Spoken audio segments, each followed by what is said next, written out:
कि क्या रासायनिक समीकरण को संतुलित करना आवश्यक है? मतलब संतुलित करना क्यों जरूरी है? संतुलित रासायनिक समीकरण का क्या महत्व है? ये क्वेश्चन बदल के भी आपसे पूछा जा सकता है कि हमें कोई भी रासायनिक समीकरण संतुलित क्यों करना होता है। जैसे हमने अभी रासायनिक अभिक्रिया पढ़ी थी कि हाइड्रोजन ऑक्सीजन के साथ मिलकर पानी बनाता है।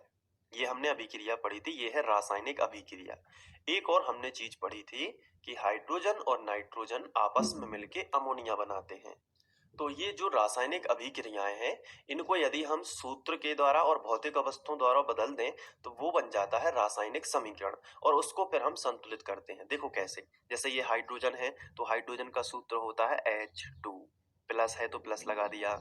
ऑक्सीजन का सूत्र होता है O2, और ये तीर का चिन्ह लगा के पानी का सूत्र होता है H2O, तो ये हमने लिख दिया। तो ये बन गया एक रासायनिक समीकरण, लेकिन अभी ये ढांचा समीकरण कहलाएगा।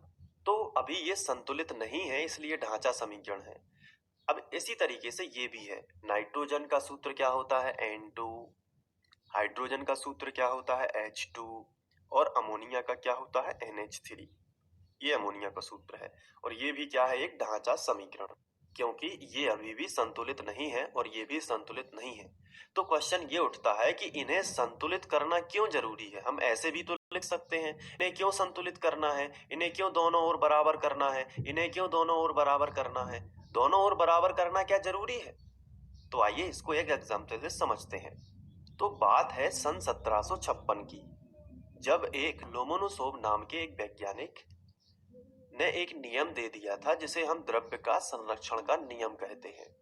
इसे हम अंग्रेजी में law of conservation of mass कहते हैं। तो ये नियम क्यों है, और हम रासायनिक समीकरणों को संतुलित करने का महत्व भी समझ जाएंगे कि अच्छा इसलिए रासायनिक समीकरण संतुलित होता है। ठीक है, तो इसको समझते हैं। लोमोनोसोव ने द्रव्य के संरक्षण का नियम दिया था, जिसकी पुष्टि यहाँ पे बाद में लेबोजिए ने कर दी थी। तो लेबोजिए का हम प्रयोग समझने वाले हैं।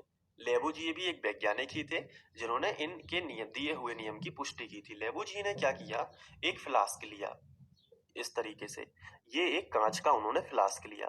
अब इस फ्लास्क में कुछ रेत भर दी, बहुत ही ध्यान से समझना है। इस फ्लास्क में इन्होंने क्या कर दी, रेत भर दी इस तरीके से। मान लीजिए कि ये रेत भर दी है। रेत भरने के बाद इसके ऊपर एक फास्फोरस का टुकड़ा रख दिया। मान लीजिए कि ये एक फास्फोरस का टुकड़ा है, ध्यान से समझना है। रेत भरने के बाद क्या कर दिया उन्होंने, एक रेत के ऊपर फ्लास्क के अंदर एक फास्फोरस का टुकड़ा रख दिया। ये फास्फोरस का टुकड़ा है। इसके बाद इस फ्लास्क के अंदर वायु तो होगी, ऑक्सीजन तो होगी। इसके बाद इस फ्लास्क के मुंह को बंद कर दिया।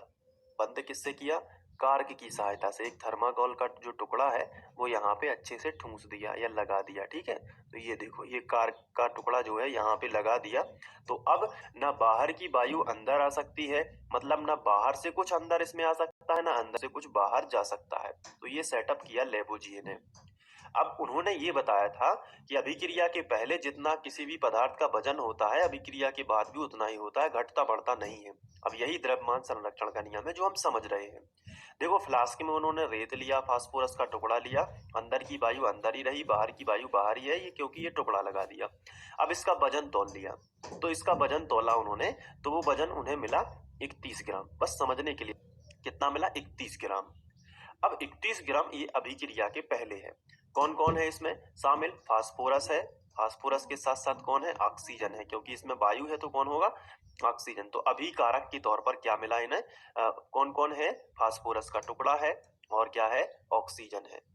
तो फास्फोरस P4 के फॉर्म में होता है, आगे आप पढ़ोगे बड़ी क्लासों में। अभी ऐसा ही ध्यान रख लो। तो कौन कौन है अभिकारक, मैं इसको हिंदी में लिखता हूँ तो और अच्छे समझ में आएगा। ये देखो, ये दोनों क्रिया कारक हैं, मतलब क्रिया होनी है, और इन दोनों का वजन जो है, पूरा फ्लास्क का वजन 31 ग्राम है। अब अभिक्रिया करने के लिए लेबोजिए ने इसके नीचे बर्नर रख दिया, मतलब आग लगा दी, मतलब इसको गर्म करना स्टार्ट किया। तो बर्नर की सहायता से, मान लेते हैं कि ये एक बर्नर है, और बर्नर में यहाँ पे धीरे धीरे एक लौ निकल रही है।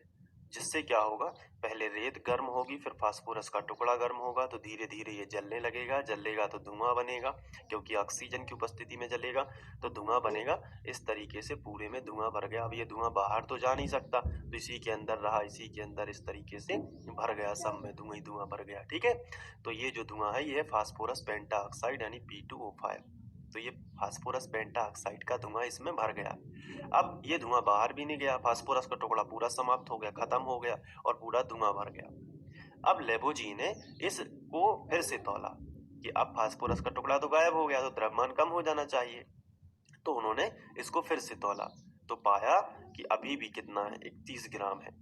मतलब द्रव्य नष्ट नहीं हुआ है, वो दूसरे रूप में कन्वर्ट हो गया, किसमें, फास्फोरस पेंटा ऑक्साइड का धुआं बन गया, लेकिन वो खत्म नहीं हुआ। मतलब अभिक्रिया के पहले जितना वजन होता है, अभिक्रिया के फलस्वरूप जो बना है फास्फोरस पेंटा ऑक्साइड, हम यहाँ पे लिख लेते हैं फास्फोरस पेंटा ऑक्साइड, ये जो है ये अभिक्रिया के बाद बना, तो इसका भी वजन उतना ही है जितना पहले था। मतलब इतना वजन 31 ग्राम पहले था, तो बाद में भी 31 ग्राम ही रहा। मतलब द्रव्य कहीं भी नष्ट नहीं हुआ है, जितना पहले था उतना बाद में है। तो इसलिए अभिक्रिया को संतुलित किया जाता है, कोई भी रासायनिक समीकरण को संतुलित किया जाता है, ताकि जो वजन है वो हमेशा समान रहे। तो द्रव्य के संरक्षण का नियम जो है उसका पालन करने के लिए रासायनिक समीकरणों को संतुलित किया जाता है। तो आइए हम भी फटाफट से अपने समीकरणों को संतुलित कर लेते हैं। तो ये ढांचा समीकरण है और ये भी ढांचा समीकरण है। जब हमने हाइड्रोजन और ऑक्सीजन को मिलाया तो पानी बना, नाइट्रोजन हाइड्रोजन को मिलाया तो अमोनिया बनी। तो अभी ये संतुलित नहीं है, तो इनको संतुलित करना जरूरी है, ताकि दोनों तरफ बराबर द्रव्यमान हो सके, क्योंकि हम द्रव्य के संरक्षण के नियम का पालन करना चाहते हैं और इसलिए रासायनिक समीकरण को संतुलित किया जाता है। तो हम इसका आंसर बड़ी आसानी से लिख पाएंगे, बस इनको संतुलित कर लेते हैं। यहाँ पे देखो हाइड्रोजन कितने हैं, 2, यहाँ पे भी हाइड्रोजन कितने हैं, 2, दोनों तरफ संतुलित है, कोई दिक्कत नहीं। ऑक्सीजन यहाँ पे देखो कितने हैं, 2, लेकिन ऑक्सीजन यहाँ पे 1 है, तो यहाँ पे द्रव्यमान में गड़बड़ी हो गई। तो यहाँ पे 2 ऑक्सीजन है, लेकिन यहाँ पे तो 1 ही ऑक्सीजन है, तो इसको 2 करने के लिए हम यहाँ पे 2 नहीं लगा सकते। क्यों? क्योंकि सूत्र बदल जाएगा पानी का, वो हाइड्रोजन पर ऑक्साइड हो जाएगा, तो 2 का गुणा फिर हम यहाँ पे करेंगे, तो 2 ऑक्सीजन हो गया। लेकिन इस चक्कर में हाइड्रोजन 2 दूनी कितने हो गए, 4 हो गए, हाइड्रोजन 2 दूनी 4, तो 4 हाइड्रोजन है, लेकिन यहाँ पे तो 2 है, तो यहाँ पे भी हमने 2 का गुणा कर दिया। अब हो गया ये संतुलित रासायनिक समीकरण। वैसे इसको भी कर सकते हैं। और देखो यहाँ पे नाइट्रोजन कितने हैं, 2 हैं, यहाँ पे नाइट्रोजन केवल 1 है, तो यहाँ पे 2 का गुणा कर दिया, तो 2 नाइट्रोजन हो गए। लेकिन इस चक्कर में 3 दूनी 6 हाइड्रोजन हो गए, 3 दूनी 6 हाइड्रोजन, तो इसमें भी 6 हाइड्रोजन बनाना है, तो कितने का गुणा करेंगे 6 हो जाए, तो 3 का गुणा करेंगे, 3 दूनी 6। आया समझ में? तो इस तरीके से हमने रासायनिक समीकरणों को संतुलित किया। तो रासायनिक समीकरणों को संतुलित करना क्यों आवश्यक है, आइए इसका आंसर लिखते हैं। तो हम इस तरीके से लिख सकते हैं कि किसी भी रासायनिक अभिक्रिया में द्रव्य का विनाश नहीं होता है, यह सदैव संरक्षित यानी बचा हुआ रहता है। अर्थात इसका मतलब ये हुआ कि जो क्रिया कारक होते हैं या जो अभिकारक होते हैं, तो हम लिखेंगे कि अर्थात अभिकारक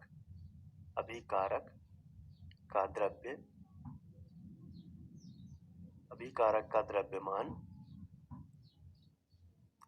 क्रियाफल या उत्पाद के द्रव्यमान के बराबर होता है। उत्पाद के द्रव्यमान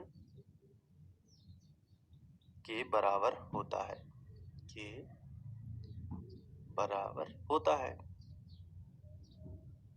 है। इसलिए रासायनिक समीकरणों को भी रासायनिक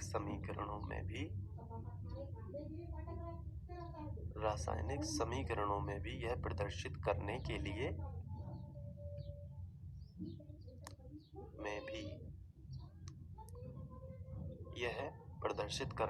उन्हें संतुलित किया जाता है। यह प्रदर्शित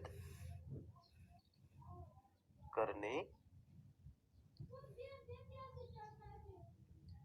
के लिए उन्हें संतुलित किया जाता है। ठीक है, इसलिए संतुलित किया जाता है जो कि द्रव्यमान संरक्षण के अनुकूल होता है,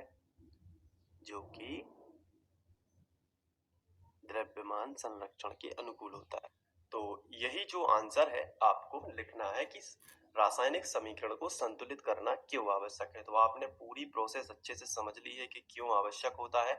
आप चाहे तो और डिटेल में भी इसको लिख सकते हैं और इतना भी लिख सकते हैं, ये एक आदर्श आंसर होगा आपको कि रासायनिक समीकरण को संतुलित करना क्यों आवश्यक है। या संतुलित रासायनिक समीकरण का महत्व, तो आप ये भी लिख सकते हो कि संतुलित रासायनिक समीकरण में दोनों ओर द्रव्यमान बराबर होते हैं, इसलिए ये द्रव्यमान संरक्षण के नियम के अनुकूल होता है।